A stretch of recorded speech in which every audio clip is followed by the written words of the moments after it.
Okay, welcome everyone. Thank you so much for being here. We're actually getting started now. I'm so sorry about that. We're going to talk about our legislative priorities for 2025. We are going to give you a little bit of a lobbying 101, how the legislative process works, and then we will break out by affiliate to talk about next steps and how you can actually get involved in advocating for for these bills. So to kick it off, our legislative priorities, I'm going to hand it over to Clarissa to talk about housing affordability. Great. Thank you so much, Ashley. And I'm happy to kick us off with our first bill that we're just diving right in on this afternoon. So we are very, very thrilled, quite honestly, to be talking about a very critical issue, but with real solutions. And I'm going to talk about housing unaffordability. We know that housing affordability is a pressing crisis in California. It impacts everyone in our state and is the leading driver of houselessness. Just in the last year, over 330,000 Californians experienced houselessness.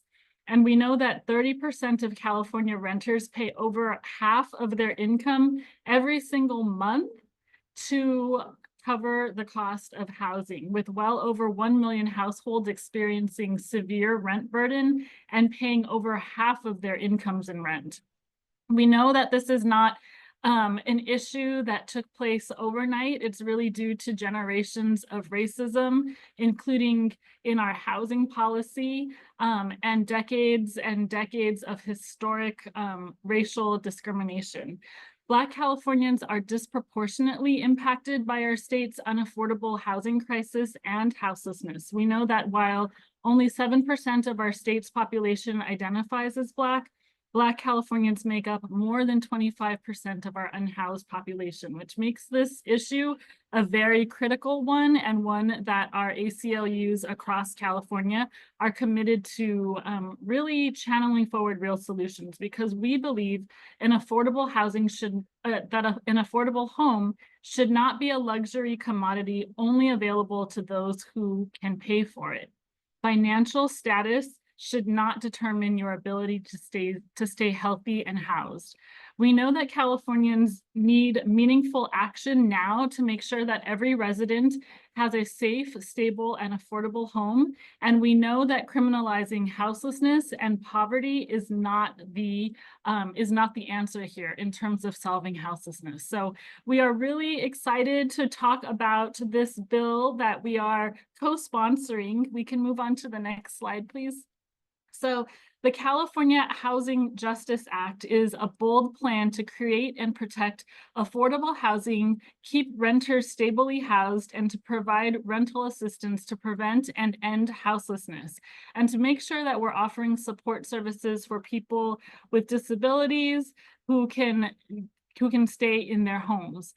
We know that the state's recent short-term investments in housing via bonds and one-time revenue sources are important, but there's so much more needed and critical for us to move towards sustained, dedicated funding for affordable housing and houselessness programs that will provide a holistic approach. So we are thrilled to be collaborating and partnering with Assembly Member Mike Gibson from the Los Angeles area to co-sponsor the California Housing Justice Act.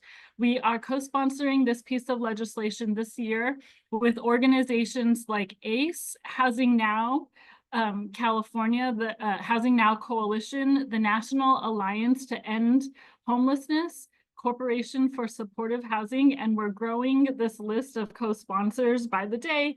So we know that this bill is the pathway that will require the legislature to make ongoing investments at the scale needed to solve our housing crisis. It creates a strategic roadmap to end the housing and houselessness crisis, and creates new accountability measures to ensure that housing and houselessness funds are used correctly. And most importantly, the decisions around these investments will be shaped by the people who have often been failed by decades of these policy choices that have led us into this crisis. We believe that housing is a human right, and to truly fulfill this right, the state must invest ongoing funding to address the scale of our housing crisis. And this bill, AB 1165, is really a crucial step forward to that important goal. So currently this bill is waiting its assignment for its first policy committee, which will go to Assembly Housing and Community Development. We are looking to having this hearing date secured for April the 30th. So this is a very high time for us to be organizing in our communities and with our legislators to move this bill forward this year. So I'll be, I think, answering some questions a little bit later, but this is our first bill as part of our lineup tonight, and we're excited to keep building its path forward with you all. And now I'll pass it over to Ashley. Thanks, Clarissa. Okay, the next topic that we're going to talk about is police misconduct non-disclosure agreements. For years, California police departments have routinely found clear evidence of wrongdoing by officers, but instead of firing them, they instead allow officers to leave the agency on their own in exchange for offering them complete secrecy over their misconduct. The misconduct that these agreements obscure is often very egregious and often even illegal. Police misconduct non-disclosure agreements, or NDAs, have been signed for officers who have sexually harassed and assaulted people in custody, officers who have actually embezzled taxpayer money, who have destroyed evidence of sex crimes against minors, have falsified police reports, and these officers face no civil liability, no criminal charges, and no other consequences. These NDAs have led some agencies to destroy evidence of the extent of the misconduct, as well as other records, and allow the officers to protect their reputations at the expense of the public. Other agencies mistakenly claim that the NDAs prohibit them from reporting bad cops, as required by existing laws like SB 2, which is a law that allows police to be decertified as a result of misconduct that many of you worked on a couple of years ago with us to lobby on and get passed. These misconduct records or NDAs end up rewarding bad cops and making our communities vulnerable and less safe by keeping this misconduct hidden from the public. Often the officer even gets a severance check, with some checks reported to be as high as $3.1 million to allow these officers to leave and have their records of misconduct hidden. In all of these cases, the NDAs ensure that the officer's misconduct never shows up on a future employer's background check, regardless of whether that bad cop applies to work for a neighboring law enforcement agency, wants to work in a school as a teacher, or runs for public office. In all of those cases, these NDAs keep their misconduct shrouded in secrecy. They put every member of the public at risk. They break down our trust in law enforcement, and they waste taxpayer dollars on severance checks for bad cops. So we are supporting a bill, AB 1388, which was introduced by Assemblymember Bryan, which does the following.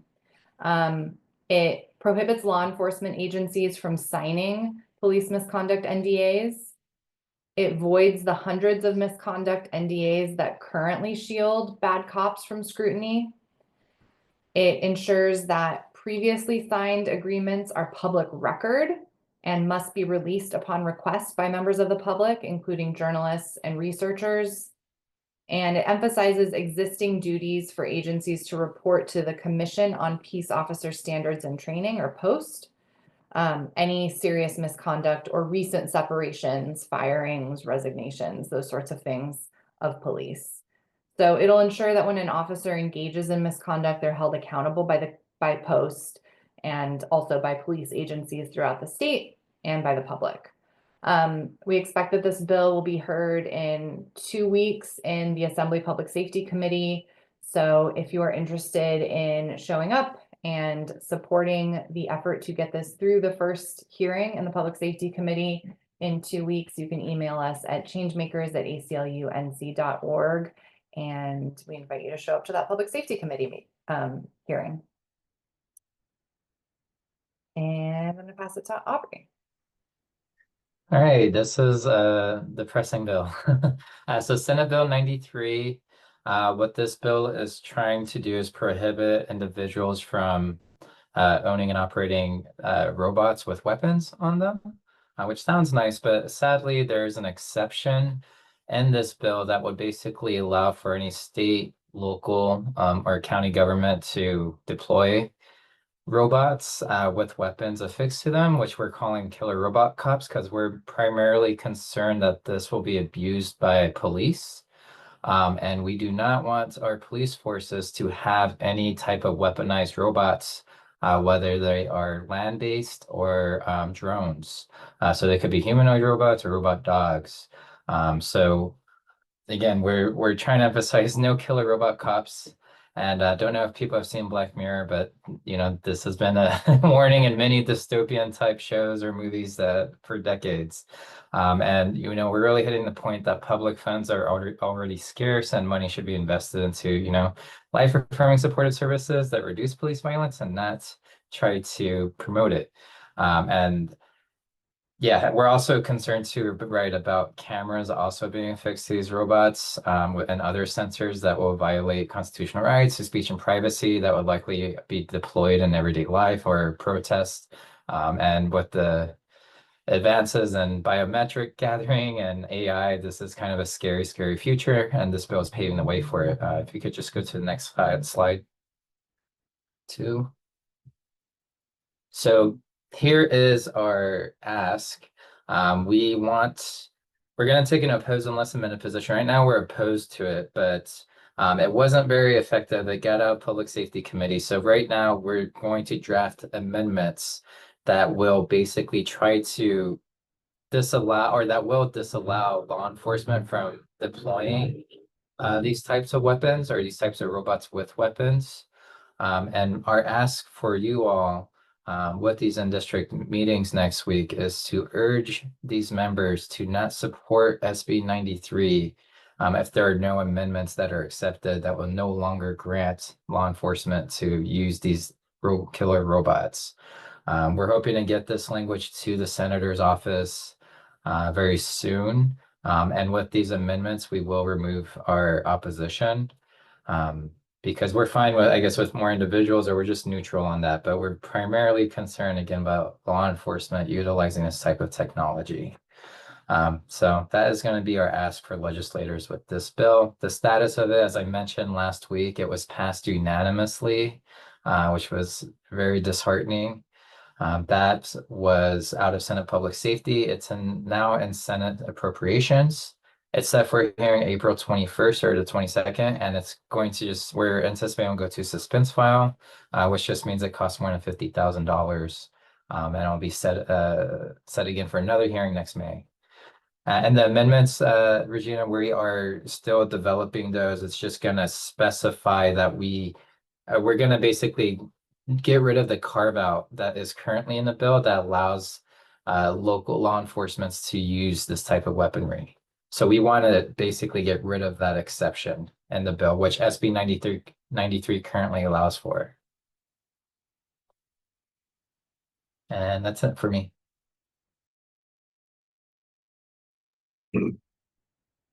As most of you know, there's none of us here who haven't seen that there are ongoing attacks from our federal government on immigrant communities, including here in California. We know also that California is home to more immigrants than any other state. And as you meet with your legislators to talk about these issues, we also encourage you and hope that you will also talk to your legislators about the importance of them speaking out and following up with meaningful, actionable legislation in support of immigrant community members and against state and local cooperation with federal immigration enforcement. We're seeing this at all levels, not just with legislators. We're seeing it also with the governor and with local jurisdictions. So we need to reinforce the message that we must not use local and state resources to assist in this cruel immigration enforcement and inhumane detention and deportation process. You know, as voters and as constituents, we deserve better and more from our elected officials. And so we encourage you to let them know how you feel about this moment and the need for them to stand up with more courage.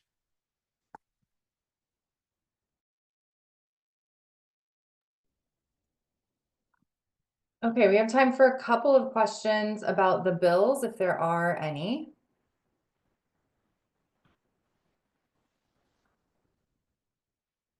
We did have a couple of questions in the chat. One question was specifically around POBAR and how that relates to the NDA bill. I don't know the answer to that, but we can get back to you. And if folks could use the Q&A function to ask your questions, that would be helpful because there's a lot of activity in the chat and that helps us track what the questions are.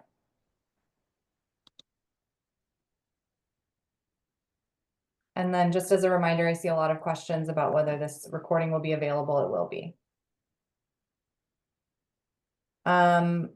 There are a couple of questions around immigration related legislation.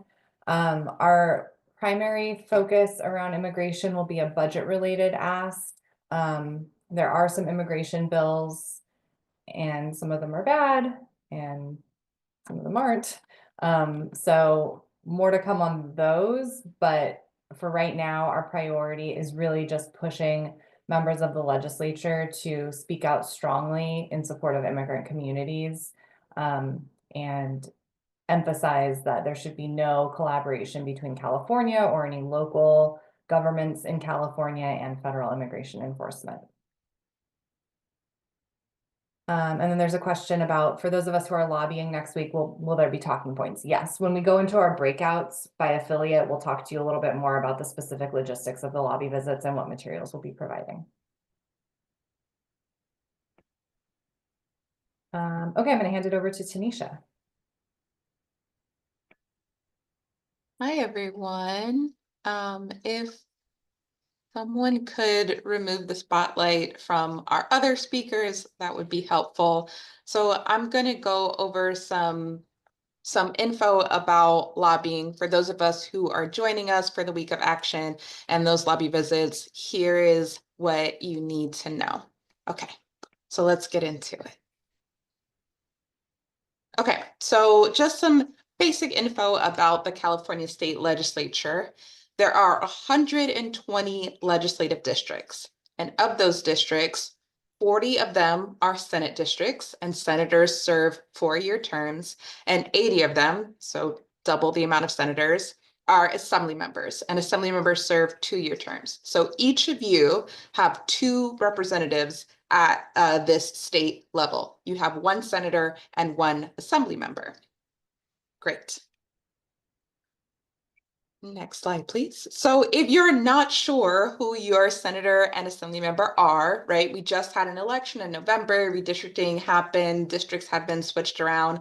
I highly, highly encourage everyone on this call to double check and make sure that you know who your state senator and your state assembly member is. I've been looking at the registration that folks filled out for this training, and some of y'all are not getting it right. I gotta be honest with you.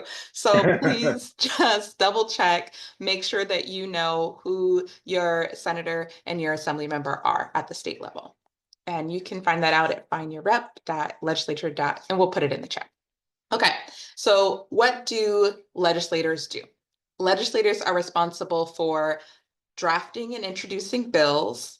They debate the merits of the bill, and based on that debate, they might change, make amendments to the bill, and then they vote to pass or kill a bill. Okay, so that's what legislators do. That's their job. How this all happens, what the process actually is, okay? First, the bill is introduced by either a senator or an assembly member. And depending on who introduces it, if it's introduced by a senator, it's introduced on the Senate side first, and it becomes a Senate bill or an SB. If it is introduced by an assembly member, it becomes an assembly bill or an AB, and it goes on the Senate side first. So the houses are kind of separate. They have their two sides, right? Okay, so let's follow the path of a Senate bill for fun. Okay, so after a Senate bill is introduced, it is then assigned to a committee. In the committee, that's where they debate the merits of the bill. They talk about it. They might make amendments. And committee votes are the first time where a bill might be killed or it might pass. It might go through several committees, and then eventually it's going to end up on the floor of that house where every member of that house gets to vote. So we're following a Senate bill. It's currently on the Senate floor. It gets to vote in the Senate. And then if it passes, then it switches houses. So now our Senate bill goes to the assembly side. It goes through assembly committees, and then it gets a vote on the assembly floor. If it passes both houses, both the Senate and the assembly, it then gets voted on by the governor. Not voted, he doesn't have a vote, but he either signs it or he vetoes the bill. Okay, and if he signs it, it becomes a law. And that's how the process of making a law happens in California. So this is really important. The reason that you as constituents are so important in this process is because legislators work for you. Their job is to represent your interest, your community. That's why we elected them, and then we sent them to Sacramento to represent you and pass bills for you and your community. So it's really important that you make your voice heard and let them know what your interests are and how you want them to vote on various bills. Which brings us to a lobby visit. A lobby visit is simply a meeting with an elected representative where you tell them what you think about a specific issue or specific bills. So in this case, we're going to be talking about 3 bills and 1 issue that we care very passionately about. In order to have a lobby visit, you have to set up the meeting, prepare for the meeting, and then once you have the meeting, you're going to follow up and decide what to do next. So we're in this preparing part. Coming to this webinar was part of it, but let's talk about how else you can prepare for your meeting. Just a few tips in case you're nervous about your lobby visit. Make sure that you're prompt and patient. Sometimes there's a delay, especially if you're actually meeting with the senator or the assembly member. They might be pulled into a lot of different things.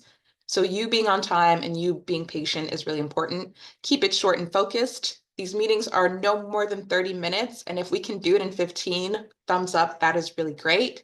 Make sure you stick to your talking points. That's also part of keeping it focused, right? You see how fast I'm talking? Maybe a little bit too fast, Andrea, I'm so sorry.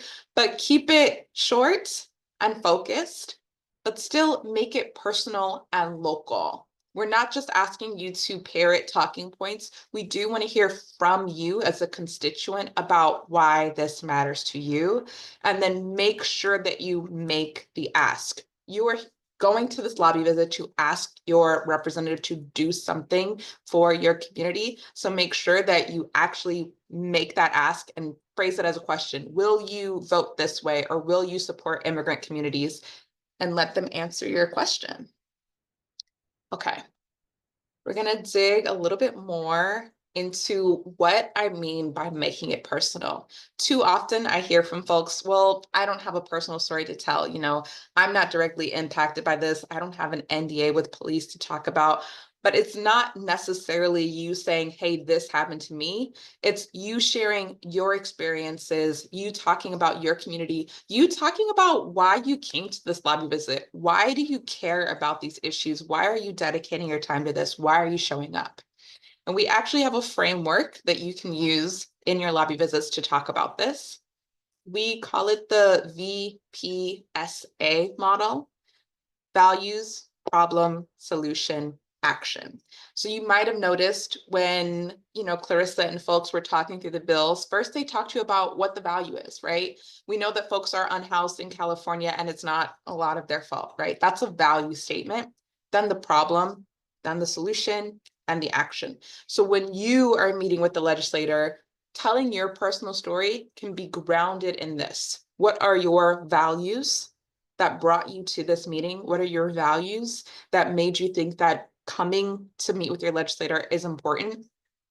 We'll have some resources for you for the problem and why we think that these bills are the solution. And then, yeah, you make your ask, you say, hey, legislator, you can fix this. Okay. So the week of action is coming up. It's going to be April 14th through Friday, April 18th. And that's the spring recess. And we're going to be trying to do lobby visits all throughout that week. Hopefully you've already heard from a member of staff if we're meeting with your legislator. So if we are doing a lobby visit with your legislator, we have already hopefully let you know and ask you to join those visits. If we're not meeting with your legislator, you can still help. We're having a text bank for AB 1388 as it gets ready to head to its committee votes. So we want to help make sure that this bill, when it gets to committee. So either join a lobby visit or join the text banks next week.